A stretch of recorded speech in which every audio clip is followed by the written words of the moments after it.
Hello everyone, quem está falando aqui para vocês é Rodrigo da página ETC English Training Center e hoje vamos falar um pouquinho sobre as diferenças regionais relacionadas com a língua inglesa. Eu fiquei pensando durante certo tempo o que eu deveria escolher como tema para poder falar nesse vídeo, nesse primeiro vídeo para vocês, a respeito justamente do propósito que é esse canal.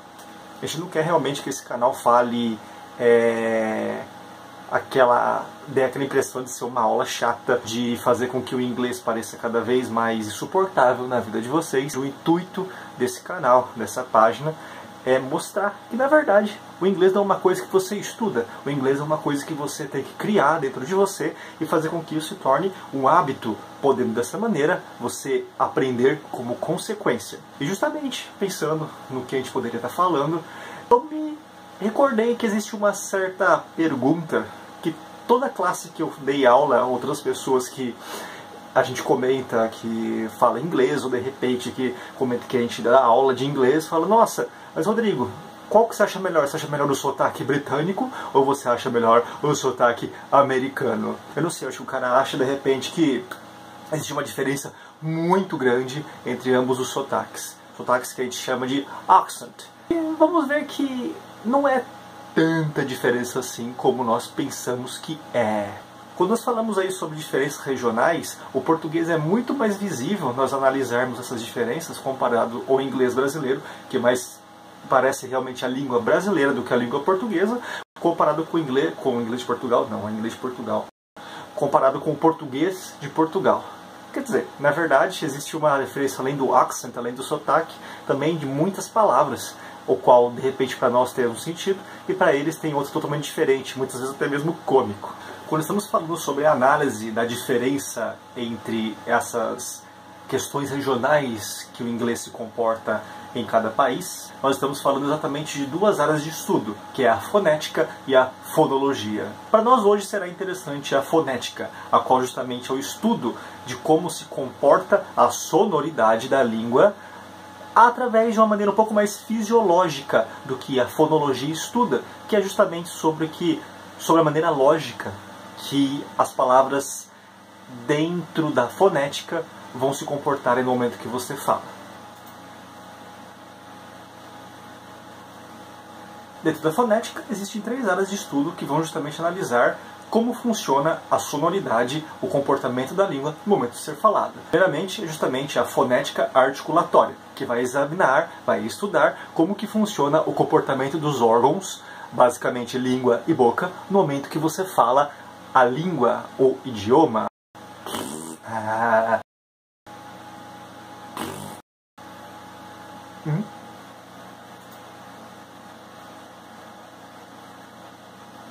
A outra é a fonética acústica, que vai justamente analisar como se comporta a maneira perceptiva de você receber as informações quando você está escutando o idioma.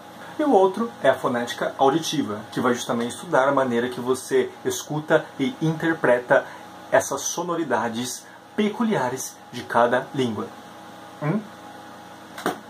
Ah, tá, beleza, Rodrigo, você falou um monte de besteira, mas eu praticamente não entendi absolutamente nada o que você quis dizer com todas essas coisas. Pois bem, vamos tentar entender de uma maneira um pouco mais prática essa questão da diferença de fonética.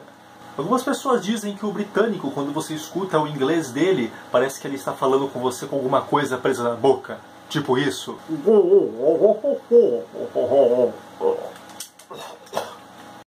Deixa ele aqui. Agora, tem pessoas que dizem que o britânico, quando fala, parece que de repente tem um nariz empinado comparado com o inglês americano.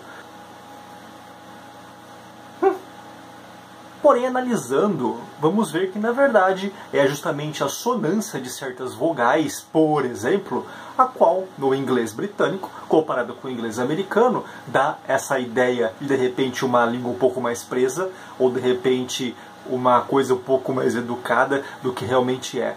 Um exemplo bem prático são algumas palavras o qual a vogal A, em certas situações, parece que você está falando a palavra por trás da língua. Em algumas palavras, em algumas situações, você parece que está falando essa mesma palavra fora da língua. Por exemplo, a palavra, no inglês americano, can't. E no inglês britânico, can't. Can't, can't. Ou seja, não pode. Can't, can't. Dentro, can't. Fora, can't. Outro exemplo da mesma sonoridade, a palavra class. Fora, class.